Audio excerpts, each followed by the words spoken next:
It is now my pleasure to introduce our keynote speaker for this afternoon's ceremony. Randy Pierce, a New Hampshire native and UNH class of 1988 graduate, is a second-degree black belt, national marathon champion, and active hiker. And while these accolades are impressive on their own, it's important to note that he accomplished all of these things and more after unexpectedly losing his vision over the course of 2 weeks due to a devastating neurological disease at the age of 22. Currently the founder and president of 2020 Vision Quest, a nonprofit organization that leads and inspires students and professionals to reach beyond their limitations, raises funds needed to provide services for the blind and to cover the cost of training guide dogs, and more. Randy draws upon his life experiences as a motivational speaker to inspire, entertain, and teach his audiences. Please join me in welcoming to the stage fellow Wildcat Randy Pierce.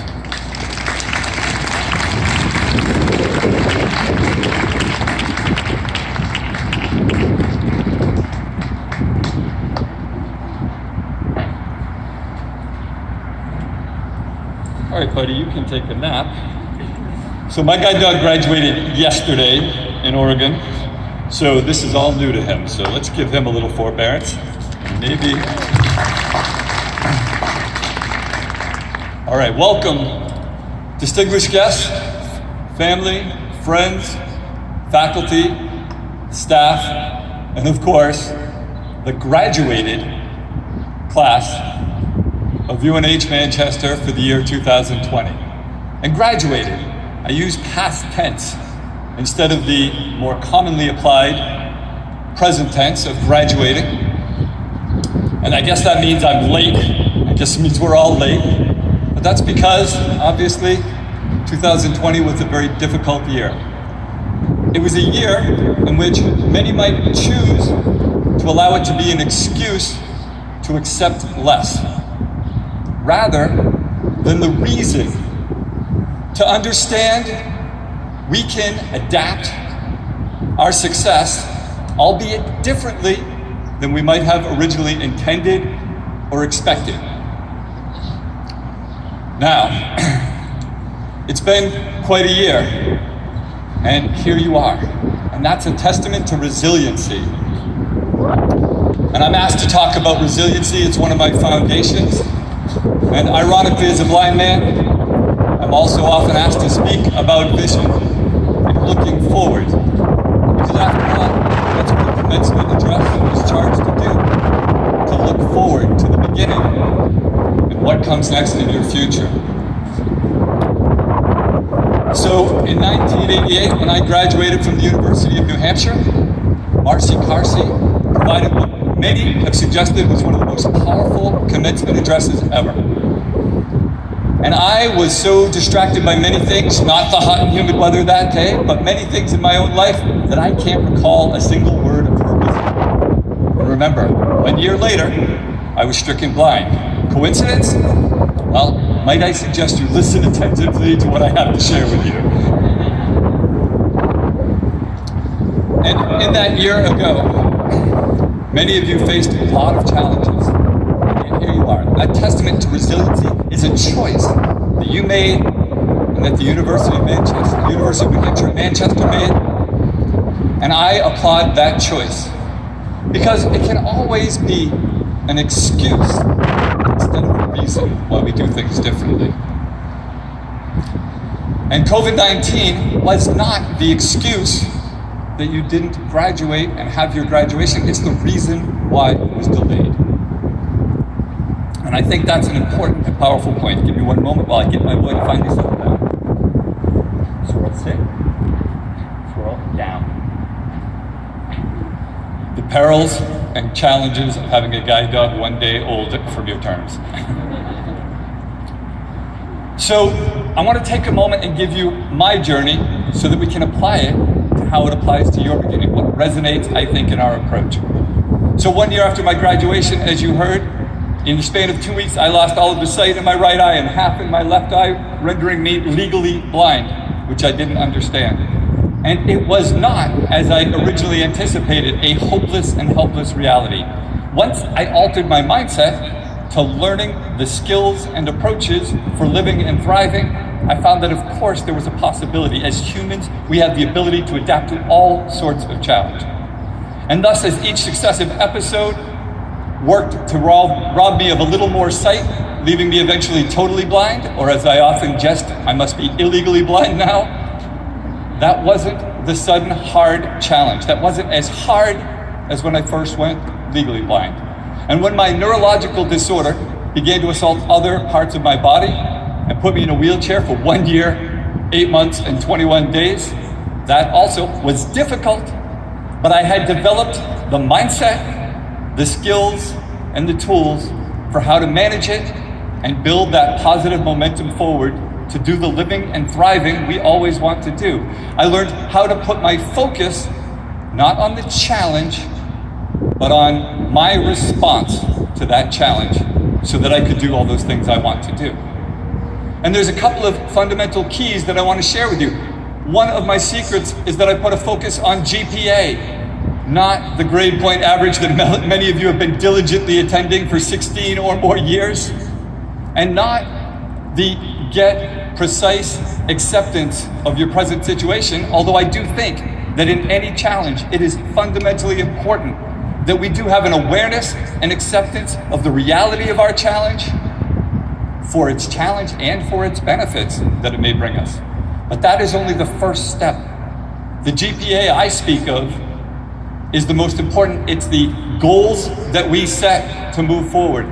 It's the plan we use to move forward, and it's the action we take without which all of that isn't relevant. Because then, instead of focusing on the challenge, you are now focusing appropriately on your response. And in order to get our footing in the midst of these challenges, I want to suggest a very simple ABC response to this, which is to say, of course, we're going to have challenges in these, and what do?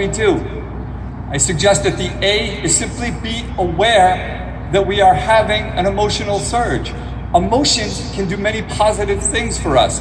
Excitement and enthusiasm and joy are great things to harness and use to our advantage. But despondency and anger and fear can direct us in dangerous directions. So have A, that awareness, so that you can then B, breathe deep breaths, because physiologically that will calm us. And it will give us a little bit of extra time while we're breathing so that we can consider, what is the response we want to come from this? What results do we want? And what steps, what action can we take to move towards those? That's the GPA that I think is so important. And obviously, in those challenges, we will have an emotional reaction of frustration. And the quicker we can turn it to the response, whether by ABC or otherwise, that we want, the quicker we're striding in the directions we need and want for success. And that is what I've applied to my life, which is where I find so much of my success, my achievements, and my happiness being enhanced. Now, those are two simple strategies I suggest in the short term. But I want to take a moment to address something a little more long-term, a little more of the vision that I use for the future.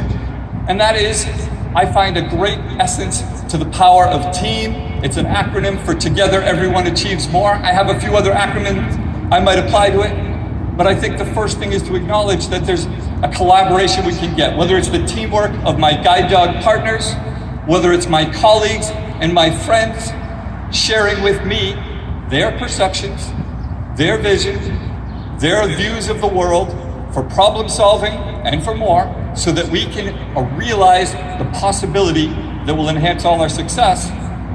That requires that I invite their vision and perceptions. That requires that I have an open mind always available to it. And that requires that I consider these things when I take the actions I take. And just to highlight the difference between sight versus vision. Obviously, I could describe to you many of the amazing marvels I've had the fortune to share on my many adventures and travels around the world as I've undertaken them, mostly because I've had them described by others from a visual sense. But but also because I've invited their vision. And what is that? Well, sight lets you see everything that's around you now, and I can't do that. But vision lets you see everything that's around you now, all the possibilities it can become, and all the pathways to getting there. And everyone, because of their myriad experiences and opportunities, just like all of you have come to this university with a diverse background, with varied perceptions and timings in your life to get here, that has earned you some unique qualifications. And I think you can apply those in this light. You don't have to have sight to have vision, but you don't get vision just because you have sight. You get vision because you choose to look at the world mindfully, deliberately, and with the consideration, hopefully, of how can I invite others to expand a broader view of the world with the diversity they bring. Right, when I went blind, that challenge, many thought initially was one of the worst things that could happen in my life, and so did I. The truth is now, I look at it and I think it was probably one of the best things that happened in my life. Because when you are faced with these opportunities, you have a choice. You can quit, or you can learn, you can grow, you can become something a little bit more. And obviously, if you choose that, that's the fantastic part. That's the response you want to take instead of the reaction. And in doing so, what I've discovered is that adversity is this powerful catalyst to bring about that growth. And that's what I've chosen. And that is why being blind is such a powerful thing for me. And I don't recommend that all of you go blind, but I do recommend that you consider some of the tools that I have used, because all of us have already faced challenge. We heard that very powerfully in Vanessa's story, but all of our stories have challenge and will have more. And what we do is going to be the most important part in the next, because we influence our life with everything we do. And still we're going to face these challenges, and we will choose our response, and that choice will have a bigger influence, I think, on our lives than that challenge ever could. COVID-19 does not have to define our lives or even our past year, but our response to it will. And in my case, that has enabled me to have a most amazing adventure, hiking all around the world, taking on adventures I could never envision when I first went blind, and founding and managing an organization that has been a tremendous success in helping the world, and which I'm very proud to be a part of. But it's not about me today. Today is about all of you. What are you going to do? John Lennon made famous the suggestion that life is what happens to us when we're busy making other plans. And there's some truth to that insight, I believe. And we have the tools to manage when that happens. But I think there's a greater truth that life is exactly often about what we plan. And that's why I emphasize that GPA I spoke about. Build your dreams, your wishes into the words I prefer, your goals. Make your plans and take action so that you can begin to change our world in the ways of positive momentum towards the dreams and visions that you have based upon not the reactions you have, but the responses you have to the great learning you've received here, and based upon the great dreams you can choose for yourself and our world. Because if you do that, all of our world will be better for it. And I want to share that world with you. Congratulations. Thank you for the choice to be here. And again, welcome to the graduated class of the University of New Hampshire, Manchester for the year 2020. You have certainly earned it, and I think you're going to earn what you build going forward. Thank you.